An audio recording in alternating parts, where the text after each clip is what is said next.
आज की प्रेस वार्ता में आप सबका स्वागत है। पूरे भारत में अगर कोई भी पार्टी है, कोई भी सरकार है जो प्रदूषण के मुद्दे पर जनता को राहत दिलाने का काम कर रही है, वो केवल और केवल अरविंद केजरीवाल जी के नेतृत्व में काम कर रही आम आदमी पार्टी की सरकारें हैं, चाहे वो दिल्ली में हो चाहे वो पंजाब में। और इसका एक बड़ा उदाहरण आज मैं आपके माध्यम से देश की जनता के सामने रखना चाहता हूं। हम सबको पता है कि पिछले 3 दिनों से दिल्ली का प्रदूषण धीरे धीरे 200 AQI से पार हो गया है, पुअर क्वालिटी में AQI चला गया है। और इसमें कई सारे कारण हैं, लेकिन एक बड़ा कारण जो है वो पराली का भी है।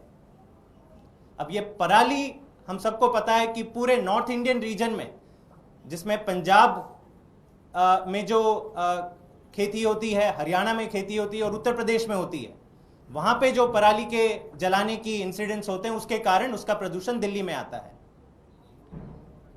लेकिन मैं अब आज जो आंकड़े आपके सामने रखना चाहता हूं, इससे ये बताता है कि पराली से उत्पन्न जो प्रदूषण हो रहा है उस पे कौन सरकार है, कौन राज्य है जो लगातार काम कर रहा है, लगातार पराली की घटनाओं को कम करने का काम कर रहा है।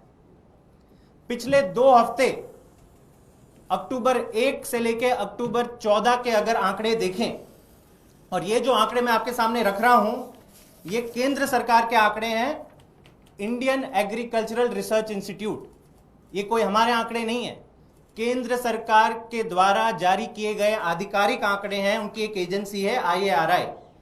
इन आंकड़ों के अनुसार अक्टूबर के पहले 2 हफ्तों में 1 अक्टूबर से 14 अक्टूबर तक जितने भी पराली के इंसिडेंट्स हुए हैं, उसका मैं आपको एक ब्यौरा दे दूं। पंजाब में पिछले साल अगर तुलना की जाए, पिछले साल 2023 में 1 अक्टूबर से 14 अक्टूबर के बीच 1105 पराली जलने के इंसिडेंट्स पाए गए। इस साल 2024 में ये घटकर 811 हो गए, मतलब 1105 से घटकर 811, कुल 27% कमी आई है पंजाब के पराली जलाने के इंसिडेंट्स में। हरियाणा का हाल देख लें।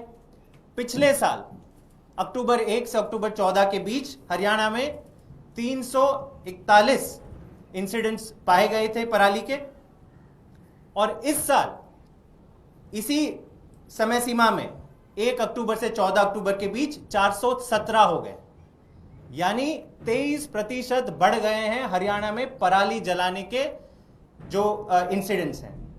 उत्तर प्रदेश का हाल देख लेते हैं।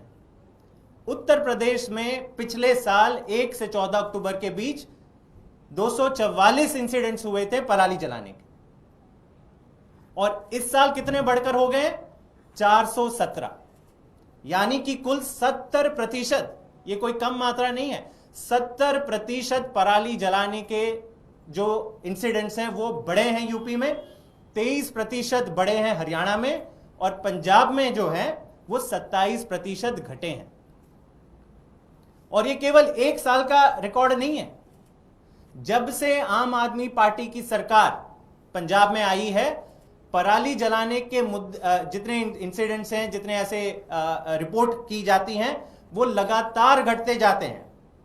मैं आपको बता दूं, 2021 में कुल 71,300 इंसिडेंट्स पराली जलाने के पाए गए थे। ये रिकॉर्ड है, ये सरकार का आधिकारिक रिकॉर्ड है, और ये पंजाब के हिस्ट्री में सबसे ज्यादा था 2021 में। आम आदमी पार्टी की सरकार कब आई? 2022 में। और पिछले 2 सालों में जितना काम हुआ, भगवंत मान जी के नेतृत्व में आम आदमी पार्टी की सरकार ने पंजाब में पराली घटाने का जो काम किया, उसके नतीजे ये हैं कि 2023 में पराली जलाने के कुल इंसिडेंट्स कम होके हो गए 36,600, मतलब 71,300 से कम होके 36,600, यानी कि कुल 50% की कमी आई है पराली जलाने के इंसिडेंट्स में केवल 2 सालों में। 2024 तो केवल शुरुआत हुई है, लेकिन 2024 में भी जो मैंने आंकड़े आपके सामने रखे, लग रहा है कि ये साल 25%, करीबन 25 से 27% पराली जलाने के इंसिडेंट्स और भी कम होंगे पंजाब में। तो यह ट्रैक रिकॉर्ड है आम आदमी पार्टी का, यह ट्रैक रिकॉर्ड है पंजाब में भगवंत मान जी की सरकार का। तो यह किसी को भी संदेह नहीं होना चाहिए कि पराली के मुद्दे पे कौन सी सरकार है, कौन सी पार्टी है जो निरंतर काम कर रही है, युद्ध स्तर पर काम कर रही है, और कौन सरकार है जो केवल और केवल चैन की नींद सो रही है, आम आदमी पार्टी के नेताओं को, हमारी सरकारों को केवल और केवल गाली दे रही है। तो यह तो पराली का मुद्दा हो गया। पराली एकमात्र मुद्दा नहीं है जिससे दिल्ली का प्रदूषण आता है। अब मैं आपको एक और चीज बता दूं, केंद्र सरकार की ही एजेंसी है जो पूरा ये मॉनिटरिंग करती है एयर क्वालिटी का, जिसकी एक सफर नाम की रिपोर्ट आती है। उस एजेंसी का नाम है Indian institute of tropical metrology. इसका जो डेटा है वो बताता है कि दिल्ली के अंदर जो प्रदूषण आप और मैं जिस हवा में सांस ले रहे हैं, उसमें से केवल 1/3 प्रदूषण दिल्ली के अंदर उत्पन्न होता है। कुल 2/3 प्रदूषण दिल्ली के बाहर से आता है, दिल्ली के बाहरी राज्यों से आता है। अब दिल्ली के बाहरी राज्य कौन है? सबसे ज्यादा तो हरियाणा है इस तरफ, और दूसरी तरफ उत्तर प्रदेश है। पराली का मुद्दा, क्योंकि हवा का डायरेक्शन इस साइड हो जाता है, तो पंजाब से भी पराली का धुआं यहां पे आता है। तो अगर दिल्ली में प्रदूषण कम करना है तो केवल दिल्ली के अंदर काम करने से ये काम नहीं हो जाएगा। केंद्र सरकार को लगना होगा, हरियाणा की सरकार को लगना होगा, उत्तर प्रदेश की सरकार को लगना होगा। लेकिन पिछले 10 साल का अगर हम इतिहास उठा के देख लें तो यह साफ हो जाता है कि केवल और केवल आम आदमी पार्टी और अरविंद केजरीवाल जी की नेतृत्व में चल रही दिल्ली की सरकार, अगर हम हरियाणा और उत्तर प्रदेश की तुलना में देखें तो केवल दिल्ली की सरकार इस पर निरंतर काम कर रही है। पराली के मुद्दे पे तो मैंने बता दिया कि कैसे पंजाब में पराली लगातार घटती जा रही है और हरियाणा और यूपी में यह साल बढ़ती जा रही है। लेकिन अगर दिल्ली का उदाहरण देखें तो पिछले 10 सालों में अगर हम देखें क्या क्या ये काम हुए हैं जो दिल्ली की सरकार ने प्रदूषण कम करने के लिए किए हैं, लेकिन हरियाणा और उत्तर प्रदेश ने कुछ काम नहीं किया। सबसे पहले हमें पता है कि अगर डीजल की बसें चलती हैं तो बहुत भारी मात्रा में प्रदूषण होता है, लेकिन दिल्ली में आज 2000 के करीब इलेक्ट्रिक बसें चल रही हैं। 2000, जो पूरे देश में सर्वाधिक है। अब यह पूछा जाए कि हरियाणा और उत्तर प्रदेश में कितनी इलेक्ट्रिक बसें चल रही है? 0। यह आप सुन लीजिए, दंग हो जाएंगे आप। इतनी चर्चा हो रही है, सुप्रीम कोर्ट में भी सुनवाई हो रही है, हाई कोर्ट में सुनवाई होती है कि प्रदूषण के ऊपर क्या काम करना चाहिए। लेकिन एक तरफ दिल्ली की सरकार है, आम आदमी पार्टी की सरकार है, जो इलेक्ट्रिक बसें लेती जा रही है। कुल 2000 इलेक्ट्रिक बसें आ गई हैं दिल्ली में। हरियाणा और यूपी में 0 इलेक्ट्रिक बसें आज तक आई है। पावर प्लांट ले लेते हैं, थर्मल प्लांट, कोयला से चलने वाले जो प्लांट है जहां से बहुत प्रदूषण उत्पन्न होता है, केवल दिल्ली की एकमात्र सरकार है जिसने सारे अपने थर्मल पावर प्लांट बंद कर दिए हैं प्रदूषण के कारण।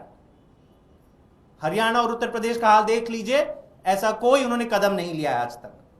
24 घंटे बिजली सुनिश्चित करने का काम केवल दिल्ली सरकार ने किया है, आम आदमी पार्टी सरकार ने किया है। हरियाणा चले जाइए, बड़ी बड़ी सोसाइटीज हैं, गुड़गांव में है, फरीदाबाद में है। यहां उत्तर प्रदेश में आप गाजियाबाद और नोएडा चले जाइए, कोई भी ऐसी सोसाइटी नहीं है जो डीजी बैकअप के बिना नहीं चलता है। कहीं कहीं ऐसी सोसाइटीज हैं जो 24 घंटे डीजल जनरेटर से चल रहे हैं, कोई वहां पे 24 घंटे बिजली नहीं मिल रही है। और एक मुद्दा ले लीजिए, कंस्ट्रक्शन डस्ट। जितनी सारी तमाम सरकार की रिपोर्ट हैं वो कहती हैं कि करीबन 1/3 जो प्रदूषण आता है पूरे दिल्ली एनसीआर में, उसमें कंस्ट्रक्शन का एक बहुत बड़ा हिस्सा है। कल ही हमारी माननीय मुख्यमंत्री आतिशी जी और पर्यावरण मंत्री गोपाल राय जी ने पूरा अपना एक प्लान आप सबसे शेयर किया, जहां पे कहा कि कुल 99 टीम्स कंस्ट्रक्शन डस्ट और कंस्ट्रक्शन रूल्स को लागू करने के लिए दिन रात लगी हुई हैं दिल्ली की सड़कों के ऊपर।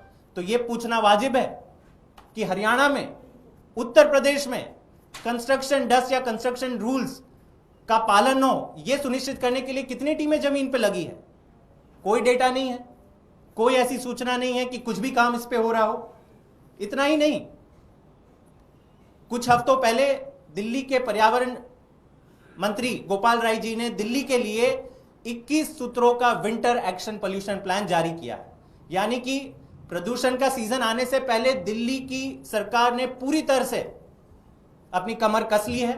हम पूरी तरह से तैयार हैं। 21 सूत्रों के एक्शन प्लान पे काम हो रहा है।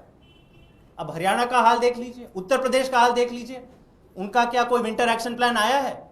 उनका कोई 5 सूत्र भी, ऐसे 5 काम भी है जो ये लोग करने वाले हैं कि जिससे प्रदूषण कम हो। ये क्या उनका इरादा है? कोई इरादा नहीं है। तो इससे ये सिद्ध हो जाता है। और खास करके जो पराली के मुद्दे पे मैंने आज आपके साथ जो आधिकारिक डेटा केंद्र सरकार का आपसे शेयर किया है, इससे यह साफ हो जाता है कि केवल और केवल आम आदमी पार्टी की सरकारें हैं, दिल्ली की सरकार या पंजाब की सरकार हैं, जो प्रदूषण के मुद्दे पर आक्रामक है, दिन रात काम कर रही है, युद्ध स्तर पे काम कर रही है। और जहां जहां भाजपा की सरकार है, चाहे वो हरियाणा में हो, उत्तर प्रदेश में हो, चाहे वो केंद्र की सरकार हो, केवल और केवल चैन की नींद सो रही है, कोई काम नहीं हो रहा। धन्यवाद। लेकिन आप पंजाब को लेकर जो बातें कह रहे हैं, सुप्रीम कोर्ट में आज एक परिदृश्य देखने को मिला।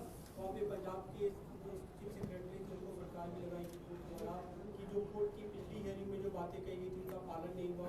ये भी कहा गया कि जो सैटेलाइट से डेटा आ रहा है उसको देख के भी आप कार्रवाई नहीं कर रहे। देखिए, मुझे पूरा यकीन है कि सुप्रीम कोर्ट में जो भी आधिकारिक अपना पक्ष होगा, पंजाब की सरकार, चीफ सेक्रेटरी वगैरह रखेंगे। और मुझे यह भी पूरा यकीन है कि आज ये जो डेटा मैंने आप सबके सामने रखा है, क्योंकि ये केंद्र सरकार का आधिकारिक डेटा है। डेटा तो डेटा होता है, इसमें कोई राय नहीं होती है। अगर पंजाब में 27% पराली जलाने के जो इंसिडेंट्स है वो कम हुए हैं, वो तो हुए हैं, तो मुझे उम्मीद है कि सुप्रीम कोर्ट के सामने ये सारे आधिकारिक आंकड़े भी रखे जाएंगे। और जो जो प्रयास पंजाब की सरकार कर रही है, क्योंकि जैसे मैंने कहा ये 1 साल का काम नहीं, 1 महीने का काम नहीं है। जब से आम आदमी पार्टी की सरकार पंजाब में आई है, पराली पे निरंतर काम हो रहा है। 50% घटना पराली का एक हिसाब से ऐतिहासिक है, और वो केवल 2 साल में हुआ है। तो मुझे यकीन है कि इस पे और जितने भी सुप्रीम कोर्ट के निर्देश होंगे, पंजाब की सरकार उस पर काम करेगी। लेकिन साथ साथ हरियाणा और उत्तर प्रदेश की सरकारों से भी पूछा जाए कि ये जो आंकड़े जो बताते हैं इसका क्या मतलब है। आपकी सरकारें क्यों सो रही हैं? आपके प्रवक्ता, आपके नेता केवल और केवल अरविंद केजरीवाल जी को गाली देने में क्यों लगे हुए हैं? अगर केवल आम आदमी पार्टी को गाली देने से प्रदूषण कम हो जाता तो पिछले 10 सालों में तो खत्म हो जाना चाहिए था दिल्ली का प्रदूषण। तो कहीं ना कहीं हमें सारे जितनी भी सरकार हैं, और इसमें मैं केंद्र सरकार की भी भूमिका तय को बता दूं कि लगातार केंद्र सरकार को दिल्ली के पर्यावरण मंत्री लगातार उनको पत्र लिख रहे हैं, कह रहे हैं कि आप एक बैठक बुलाइए। हरियाणा, यूपी, पंजाब, दिल्ली, सब सरकार के मिनिस्टर्स हों उसमें, लेकिन कोई जवाब नहीं है। सब बिजी हैं अपनी अपने जीवन में, चुनाव में बिजी हैं, गाली गलौज देने में बिजी हैं। लेकिन जब काम करने की बात आती है तो केवल और केवल आम आदमी पार्टी काम करते हुए दिख रही है। आप जो आंकड़े बता रहे हैं, you are referring to percentage, but अगर कंपैरिजन करेंगे डेटा का, in case of Haryana and UP, आप एक्सपोनेंशियली कम है नंबर्स ना, परसेंटेज वाइज आप उसको कन्वर्ट करेंगे। लेकिन इकलौता पंजाब में 35,000, 70,000 इस तरह से cases which have reduced, but those numbers are exponentially different as well. नहीं, वो आपको समझना होगा कि Punjab is the food basket of India. देखिए, हर स्टेट का अपना एक स्टार्टिंग पॉइंट होता है। पंजाब में जितने लाख एकड़ में धान की खेती जो होती है, वो उत्तर प्रदेश और हरियाणा से कई गुना ज्यादा होती है। तो आप ये तो नहीं कर सकते कि आप धान की खेती बंद कर दो। आप जहां से शुरुआत कर रहे हैं वहीं से तो आप कम करना शुरू करेंगे।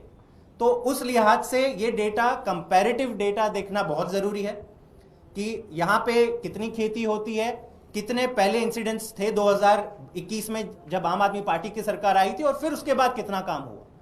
तो वो मेरे ख्याल से देखना उचित होगा। ठीक।